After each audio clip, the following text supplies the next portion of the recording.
Panorama group, जो सोचता है वो करता है। आपके अपने सपनों का आशियाना।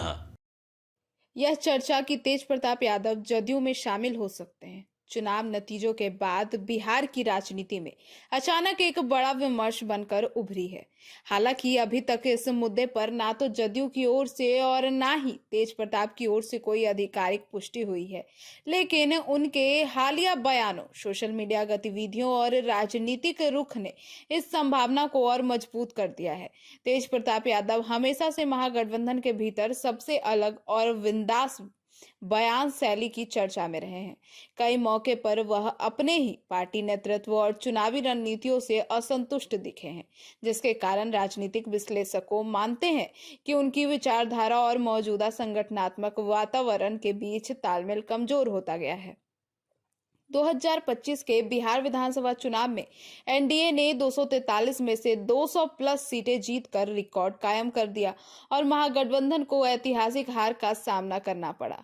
इस नतीजे ने न सिर्फ सत्ता समीकरण बदले बल्कि विपक्ष के भीतर नेतृत्व और रणनीति को लेकर गंभीर सवाल भी खड़े कर दिए।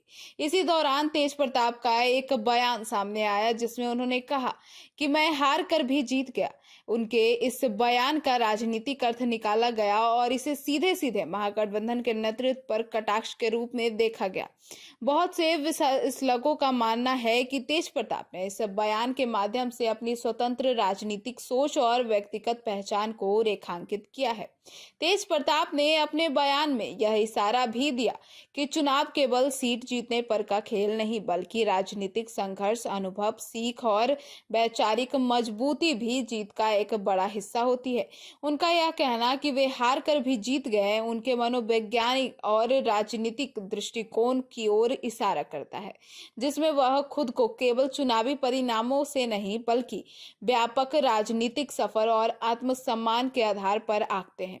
वहीं उनके इस बयान को कई विश्लेषक तेजस्वी यादव और कांग्रेस नेतृत्व पर अप्रत्यक्ष हमला मान रहे हैं, क्योंकि तेज प्रताप चुनाव प्रचार के दौरान कई बार पार्टी रणनीति से असहमत दिखाई दिए थे। इस बीच तेज प्रताप के जदयू में शामिल होने की संभावना को लेकर राजनीतिक गलियारों में चर्चाएं तेज हो गई।